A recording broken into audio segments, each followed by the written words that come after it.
Copyright 2006 by Working Partners Limited. Production copyright 2006 by HarperCollins Publishers.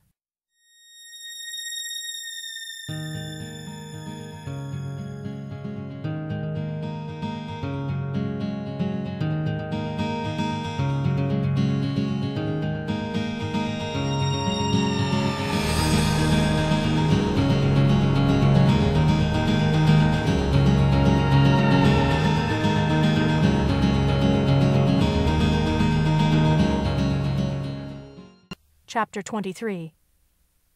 Brambleclaw hurled himself down the hill in pursuit of Mudclaw and Hawkfrost. Rain filled the air, as if the whole lake had been flung into the sky. It washed away the scent of the fleeing cats, and in the darkness Brambleclaw wasn't even sure he was going the right way. But fury lent speed to his paws and sent energy surging through him from ears to tail tip until he was hardly aware of being cold and soaked to the skin. A flash of lightning lit up the hillside, and Brambleclaw spotted his enemy streaking ahead of him. Mudclaw had almost reached the lakeshore, and Hawkfrost was a couple of tail lengths behind. 2 or 3 other dark shapes ran alongside them. In the chaos of the storm, Brambleclaw couldn't be sure if any of his clanmates had followed him, but he kept going, forcing his paws into an extra burst of speed. The next flash of lightning showed he had halved the distance between himself and his quarry. He pelted past the horse place, glimpsing a yellow gleam of light in the 2-leg nest on the far side of the field. He was briefly aware that there were no kitty pets nearby as he hurtled along the shore close to the gathering place. He was forced to slow down when he came to the marsh, and his paws kept slipping from the rain-soaked tussocks of grass into pools of peaty water. Mud plastered his legs and belly fur. Snarling in frustration, he imagined Mudclaw and Hawkfrost escaping him. His sense of kinship with Hawkfrost had vanished, and he felt hollow with the sense of betrayal. If his half-brother thought he would escape a fight because they were kin, he was wrong. He heard the sound of another cat splashing ahead of him and made out a dark shape floundering in mud. Letting out a yowl of triumph, Brambleclaw leaped, but as he took off, his hind paws slipped on the soft ground, and his straining forepaws barely grazed the other cat's fur. He landed awkwardly on one side. Before he could recover, a heavy weight landed on him, driving him into the mud, and he felt claws gouge deeply into his shoulder. Mudclaw's eyes, glaring with hatred, were a mouse length from his own, and the Wind Clan cat's scent flooded over him. "Traitor!" Brambleclaw gasped. He tried to heave upward and throw his enemy off, but the sodden ground yielded under him, and he felt the icy touch of liquid mud soaking into his pelt. He battered helplessly against Mudclaw's belly with his hind paws. Mudclaw let out a snarl, baring his teeth. Brambleclaw braced himself as he waited for the shining fangs to meet in his throat. Then a darker shadow reared up beyond Mudclaw, and a massive tabby paw swatted the Wind Clan warrior on the side of the head. Mudclaw jerked back off balance, and Brambleclaw managed to slide out from under him to see him grappling with Hawkfrost in a clump of reeds. Utterly confused, Brambleclaw staggered to his paws, feeling the drag of wet mud plastered over his pelt. The next flash of lightning showed Hawkfrost standing over Mudclaw, with one paw on his belly and the other pinning him by the throat. His pelt was soaked in mud, and his ice-blue eyes blazed. He and Brambleclaw gazed at each other. "You saved my life." Brambleclaw's voice shook. "Why, Hawkfrost? Why did you help me and not him?" Mudclaw writhed under Hawkfrost's paws and spat out an insult, but Hawkfrost's gaze never left Brambleclaw. Even in the darkness, the young ThunderClan warrior could not break away from the compelling ice-blue eyes. For a few moments, the two of them seemed alone in the world, enclosed by the turmoil of the storm. "You helped, Mudclaw," Brambleclaw stammered. "You attacked Wind Clan, but now—" Hawkfrost bowed his head. "True," he meowed. "I joined with Mudclaw because I believe he is the rightful leader of Wind Clan. But you're my brother, Brambleclaw. How could I let him kill you?" His words struck Brambleclaw with the force of a blow. It was as if Hawkfrost had known all along that One Whisker had not been appointed as deputy in the right way. Brambleclaw felt a strange stab of relief that he was not the only cat to fear StarClan would never approve him as the leader of WindClan. Mudclaw persuaded me to join with him, Hawkfrost went on. He promised to leave RiverClan in peace if I and some of my clanmates helped him drive out One Whisker. Tell him what else I promised, Mudclaw snarled from beneath Hawkfrost's paws.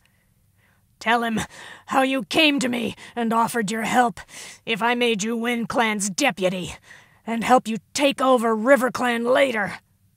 What? Hawkfrost's eyes widened. Brambleclaw, don't listen to him.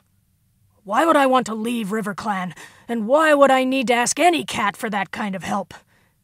He lifted his head. Brambleclaw thought he had never seen a cat look so noble, even bleeding and muddy from the battle. If I am to lead RiverClan one day, it will be by the warrior code or not at all. Liar! Mudclaw spat. Hawkfrost shook his head. I did only what I thought was right, he meowed to Brambleclaw. Can you honestly say you never had any doubts about One Whisker's leadership? Brambleclaw could not reply. His half-brother's words struck too close to home. As he hesitated, Mudclaw let out a hiss of triumph and heaved himself up, thrusting Hawkfrost back into a reedy pool.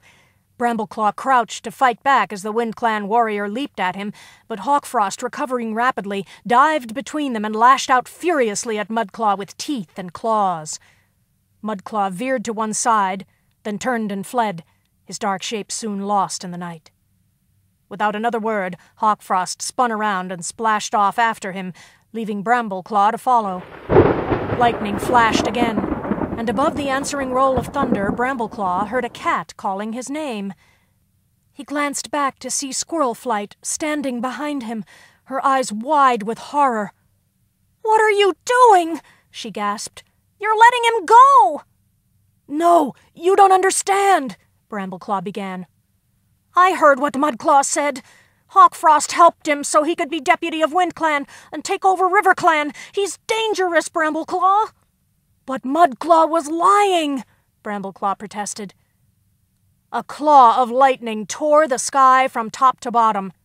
The pulsing blue-white flare lit up a cat standing on the shore opposite the island. It was Mudclaw.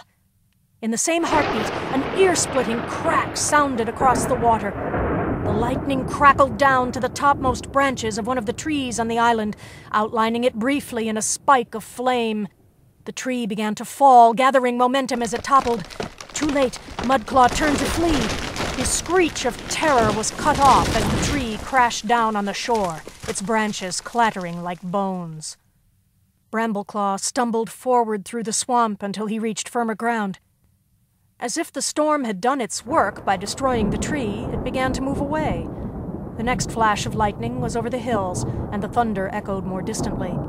The rain faded to a soft hiss, and ragged gaps began to appear in the clouds, allowing a feeble moonlight to fall over the lake. By its light, Brambleclaw could see more cats gathering on the shore, among them Firestar, One Whisker, and his deputy, Ashfoot. The WindClan leader looked exhausted, and blood trickled from a long gash on his shoulder. His eyes were hollow with the knowledge that Mudclaw and other WindClan warriors had been traitors plotting secretly against him. Brambleclaw splashed his way across to his clan leader and the WindClan cats. Together they approached the tree. Brambleclaw froze when he spotted movement among the branches. He braced himself, ready to battle to the death if Mudclaw was still alive. Then the branches shifted, and a tabby cat backed clumsily out, his hind paws scrabbling for a grip on the pebbles. Brambleclaw blinked. It was Hawkfrost. His half-brother had his teeth fixed in Mudclaw's scruff as he dragged him into the open. The WindClan warrior's head lolled at an awkward angle, and his limbs trailed limply upon the ground. Hawkfrost dragged him up to One Whisker and let the body fall at the clan leader's paws.